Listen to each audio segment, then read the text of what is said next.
The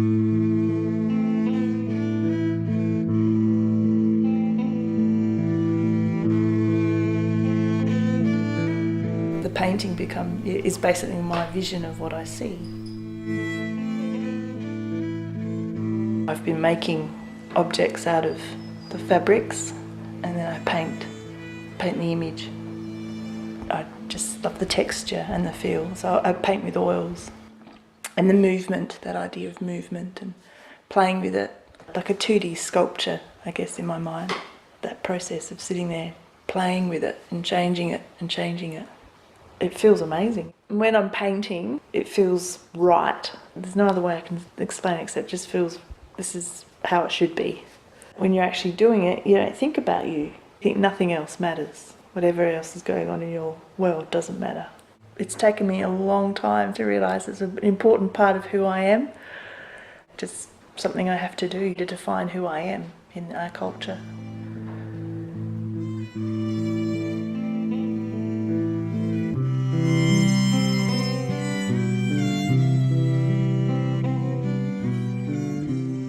"30 years ago I visited a remote village in Bali to learn double E-cap weaving. The reason that they asked me to come and learn in this village, because it's a very closed village, is because it was being lost.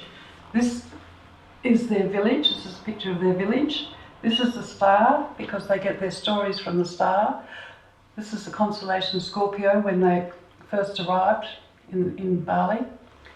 This is the people looking up at the stars, getting their story. This is the shield of protection, and this is the temple. Right there, there's the temple, and here are their stars.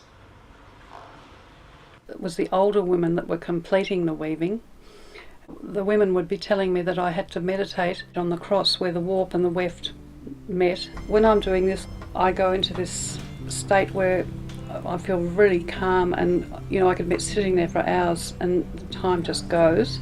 Things come in where you might get a flicker of another pattern or colour or maybe a bit of a design, and I can from that start creating the next thing as I'm weaving.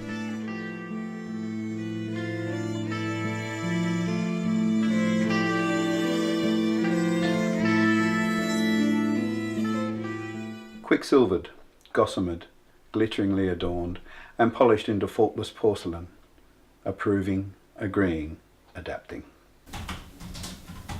So focused is what I prefer to say. Things fall into place much more easily, and you just seem to go up a gear. One's own engagement with the piece of art itself becomes that much more intense and that much more productive. It just feels like an absence of trouble, an absence of problems, and you're focused on this, and this is the important thing.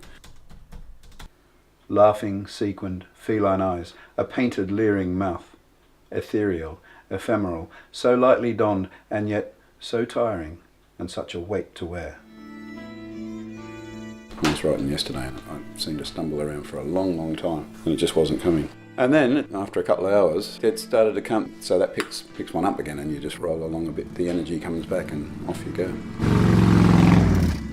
That would be an instance of that flow feeling where you suddenly pick up and rejuvenate. And you're rejuvenating on the basis of a little success. And you've just found the right number of words and the right number of syllables, and there's a real pleasure in that.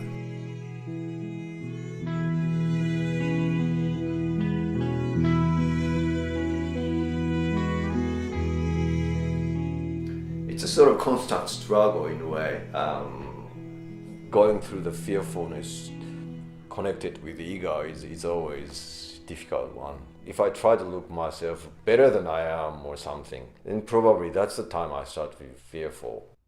It's almost like really just accept yourself as the moment. Yeah, this is how I am now.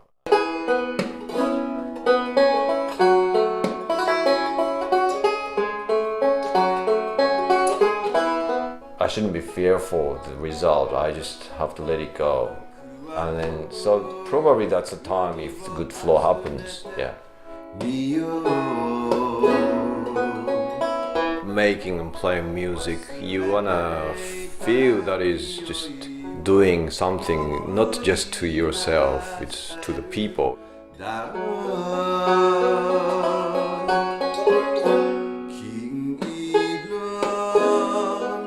I want to feel I'm doing something, make people feel good. That's really what I want to have as much as possible when I'm playing.